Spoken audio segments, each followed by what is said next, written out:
बिहार के मुख्यमंत्री नीतीश कुमार ने दिल्ली में मुख्यमंत्री अरविंद केजरीवाल से उनके सिविल लाइंस स्थित आवास पर मुलाकात की। इस दौरान उनके साथ बिहार के उप मुख्यमंत्री तेजस्वी यादव समेत पार्टी के कुछ वरिष्ठ नेता भी मौजूद थे। दोनों दिग्गज नेताओं के बीच ये मुलाकात इसलिए भी अहम मानी जा रही है क्योंकि ये मुलाकात सुप्रीम कोर्ट के आदेश को पलटने के लिए केंद्र सरकार द्वारा लाए गए आदेश के बाद हो रही है। दिल्ली में राष्ट्रीय राजधानी सिविल सेवा प्राधिकरण बनाने के लिए लाए गए अध्यादेश पर अरविंद केजरीवाल को लगातार विपक्षी नेताओं का सपोर्ट मिल रहा है। वहीं मुलाकात के बाद मुख्यमंत्री नीतीश कुमार और उप मुख्यमंत्री तेजस्वी यादव ने भी इस मुद्दे पर अरविंद केजरीवाल का साथ दिया है।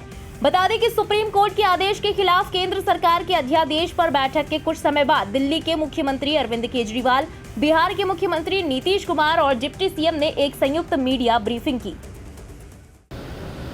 सुप्रीम कोर्ट का आदेश आने के 8 दिन के अंदर उन्होंने अध्यादेश जारी करके सुप्रीम कोर्ट के ऑर्डर को पलट दिया।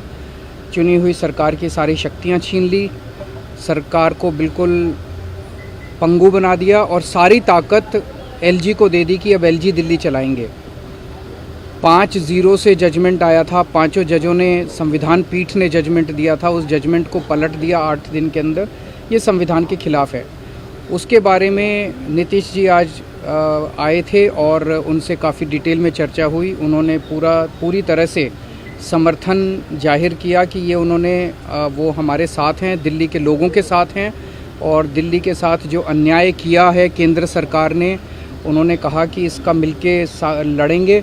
और मैंने उनसे निवेदन किया, अभी वो पूरे देश के अंदर विपक्ष को एकत्रित करने में जुड़े हुए हैं। मैंने उनसे निवेदन किया कि अगर सारा विपक्ष इकट्ठा हो जाता है, नॉन बीजेपी सारी पार्टियां इकट्ठी हो जाती हैं, तो एक तरह से राज्यसभा के अंदर अगर ये इसको बिल के रूप में लेके आते हैं तो इसको बिल के रूप में हराया जा सकता है राज्यसभा के अंदर। और अगर राज्यसभा के अंदर ये बिल हार गया तो ये एक तरह से 2024 का सेमीफाइनल होगा।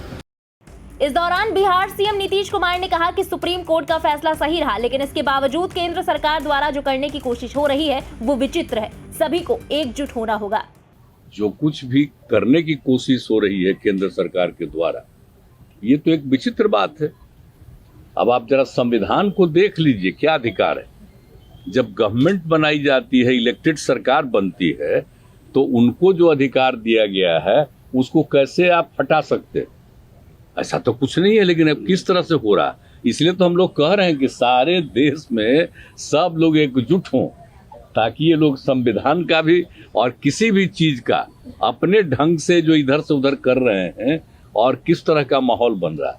आप दिल्ली में इनको लोगों ने किस तरह से बहुमत दिया है और किस तरह से सब लोग साथ हैं, और हम लोग इस बात को मानते हैं कि काम कर रहे हैं, बहुत अच्छा काम कर रहे हैं। और उसके बाद सुप्रीम कोर्ट का भी फैसला हो जाए तो राज्य सरकार को जो अधिकार है काम करने का, उस काम को रोक दिया जाएगा। ये सब तो बहुत ही आश्चर्य का विषय है।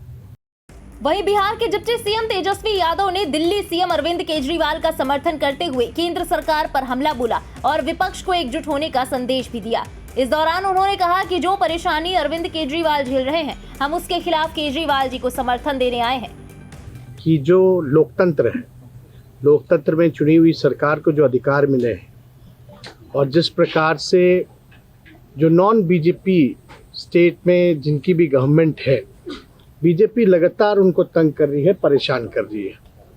तो जो परेशानी अरविंद केजरीवाल जी झेल रहे हैं, हम यहाँ पूरी तरीके से इनको समर्थन देने आए हैं कि इनके साथ अन्याय कर रही है केंद्र की सरकार।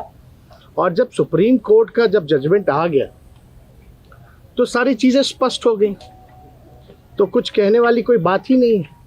बता दें कि बिहार के मुख्यमंत्री और जनता दल यूनाइटेड नेता नीतीश कुमार 2024 के लोकसभा चुनावों के मद्देनजर विपक्षी दलों को एकजुट करने में लगे हुए हैं। इसी को लेकर वो लगातार विपक्षी दलों के नेताओं से लगातार मुलाकात कर रहे हैं। मुख्यमंत्री नीतीश कुमार अब तक पश्चिम बंगाल की सीएम ममता बनर्जी, ओडिशा सीएम नवीन पटनायक, तेलंगाना के CM KCR, Jharkhand CM Hemant Soren, Delhi के सीएम अरविंद केजरीवाल, यूपी के पूर्व मुख्यमंत्री अखिलेश यादव, महाराष्ट्र के पूर्व सीएम उद्धव ठाकरे, उत्तराखंड के पूर्व मुख्यमंत्री हरीश रावत, एनसीपी चीफ शरद पवार और कांग्रेस अध्यक्ष मल्लिकार्जुन खड़गे से मुलाकात कर चुके हैं। इस खबर के बारे में आपका क्या कहना है, कमेंट सेक्शन में लिखकर जरूर बताएं। देश और दुनिया की बाकी बड़ी और अहम खबरों के लिए सब्सक्राइब करना ना भूलें इंडिया पब्लिक खबर के यूट्यूब चैनल को और बेल आइकन दबाएं ताकि चैनल से जुड़ी सारी लेटेस्ट अपडेट्स आप तक वक्त से पहुंच पाए।